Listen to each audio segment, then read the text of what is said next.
I, 33M, was engaged to Lila, 29F, for a little over a year. We'd been together nearly 4 years by that point. In many ways, she felt like the one. We had shared values, great chemistry, and similar long-term goals.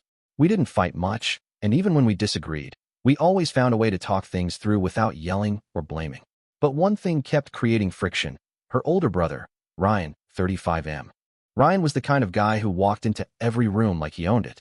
Former college athlete, full of high-energy alpha vibes, now runs a real estate business that seems to do well enough for him to constantly brag about his Tesla and condo in Scottsdale. He's loud, opinionated, and obsessed with grind culture. The very first time I met him, he shook my hand too hard and said, "So you're the app guy? I run a niche software company. We don't have millions in revenue, but we're profitable, and I'm proud of what I've built." Still, Ryan always made me feel like I didn't measure up.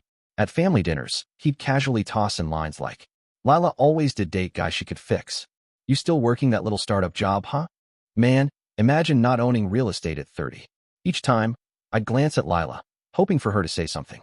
But she'd usually just smile awkwardly or say, "That's just Ryan. He doesn't mean anything by it." I let it go more times than I can count. I didn't want to be the guy causing drama in her family. I told myself I could take it, be the adult, rise above, but it didn't stop. One Thanksgiving, Ryan decided to quiz me in front of everyone about our finances. "You guys really splitting everything 50-50? Even the ring?" Just curious. At a 4th of July barbecue, he loudly announced to the whole backyard, "If these two make it down the aisle, I'll honestly be impressed." Every time I tried to bring it up with Lila, I got the same response. "That's just how he is. He's protective. He's intense. You know that." Eventually, I stopped talking to her about it. It wasn't that I stopped caring. It's that I started to realize she wasn't going to do anything about it. Still, I kept showing up. I kept quiet during Ryan's offhand digs. I smiled through the passive-aggressive jabs. I played nice, because I loved her and I figured, hey, we're building our life, not his. But things reached a new level during our engagement. It was little things at first, interrupting me when I spoke, loudly critiquing our wedding choices in front of Lila's family, joking that my groomsmen list looked like a Comic-Con panel. Lila would sigh and roll her eyes, sometimes tell him to cool it, but never more than that. And then came the engagement party. During the toast, Ryan stood up, glass in hand, and said, "Here's to Lila, and, well, we'll see if this guy makes it past the honeymoon." People laughed awkwardly. I forced a smile. Lila shook her head and mumbled something under her breath, like, "Ignore him." That night, as we cleaned up, I finally told her, "This can't keep happening." She looked tired. "I know. I'll talk to him. But just be the bigger person, okay?" I nodded. "Sure." But something shifted inside me in that moment. A few days later, life gave me an opportunity.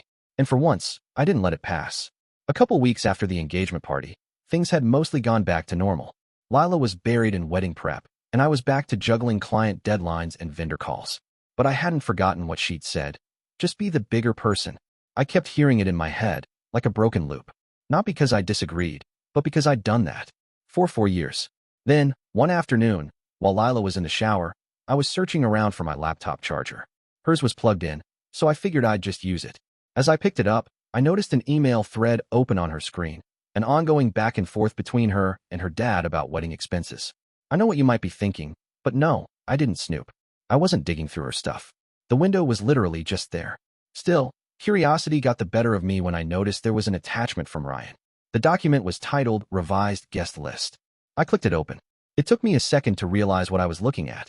Ryan had gone through our carefully crafted list, names we'd debated over for weeks, and removed 6 of my close friends. People I'd known since college. One was my business partner. Another was practically family. In their place, names I didn't recognize. I Googled one of them. Real estate investor. Another was some kind of finance coach. One by one, I checked them all. They were Ryan's business contacts. Probably guys he was trying to impress or court deals with. And then I saw the note Ryan had included at the bottom of the document. Just tightening things up a bit. Got to make the guest list look more respectable. Can't have it looking like Comic-Con. He actually wrote that. In an email. With no shame. I stared at the screen for a long moment, trying to decide what to do. I didn't want to go nuclear. I didn't want to fight fire with fire. But something in me snapped, not in anger, but in clarity. This wasn't about one joke or one bad email. It was about years of him talking down to me, and Lila making excuses. And now, here he was, actively trying to rewrite our wedding like it was some kind of PR opportunity. So, I didn't scream. I didn't text Lila in rage. I didn't even mention it to her. Later that week, I found that same email thread in her inbox again. I clicked forward, typed in her dad's email address, and added just one sentence. Thought you should see this. That was it. No commentary. Just the original email, exactly as Ryan sent it. The fallout came fast. The next evening, Lila's dad called her. I was in the kitchen when I heard her voice get louder from the living room. At first, I couldn't make out the words. Then I heard her say, "What are you talking about?" Revised list, followed by silence. She came into the kitchen holding her phone, looking confused, then asked me, "Did you send my dad something?" I didn't lie. Yeah, the email with the guest list changes. Why would you? She paused mid-sentence. Her voice caught somewhere between surprise and disbelief. Why didn't you just talk to me about it? I've talked to you about Ryan. For years. And you never really listened. She didn't say anything after that. The next morning, Ryan was blowing up both our phones. Voicemails, texts, even tried calling my work number. He accused me of being vindictive, said I was trying to ruin the family dynamic. But it wasn't working this time. Because Lila's dad? He wasn't buying the excuses anymore. And things were just getting started. The next 48 hours unraveled faster than I expected. Lila's dad was furious, not just because of the guest list swap, but because of the pattern. He told Lila flat out, "This isn't the first time Ryan's tried to control things. It's just the first time someone actually called him out." Lila tried to defend him at first. He didn't mean anything by it. He just thought. Her dad cut her off. "No, he's treating this wedding like a networking event. And your fiancé's friends? Those are his people. Cutting them out without a word is insulting."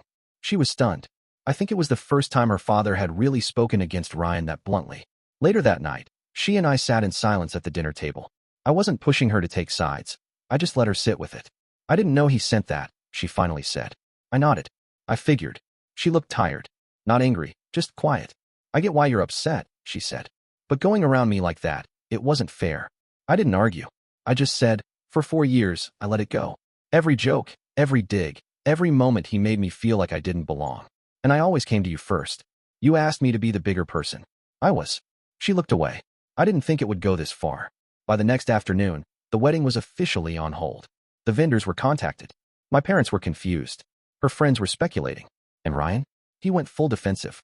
He called Lila crying, saying I was trying to ruin his relationship with the family, that I'd twisted the situation, that it was just a joke. He even tried emailing her dad again with a half-hearted explanation about how he was trying to help with optics. But the damage was done. Her dad wasn't budging. He told Ryan not to contact him until he figured himself out.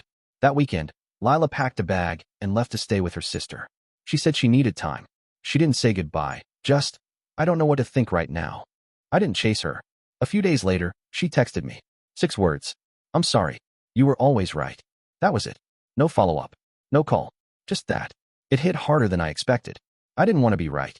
I wanted a partner who had my back, who saw the problem before it exploded, who didn't let me take the hits alone for years while telling me to be the bigger person. I did love her. I still do in some way. But this was bigger than Ryan. It was about respect, boundaries, and knowing when the people closest to you are hurting, especially when you're the only one who can do something about it. Ryan wanted the wedding to reflect status. He wanted to scrub out the parts that didn't fit his image of success. Now, there's no wedding at all, and he doesn't even have a seat at the table. Lila's silence since then says everything. Maybe one day we'll talk again, maybe not. But for once, I didn't swallow it. I didn't laugh it off. I said nothing loud.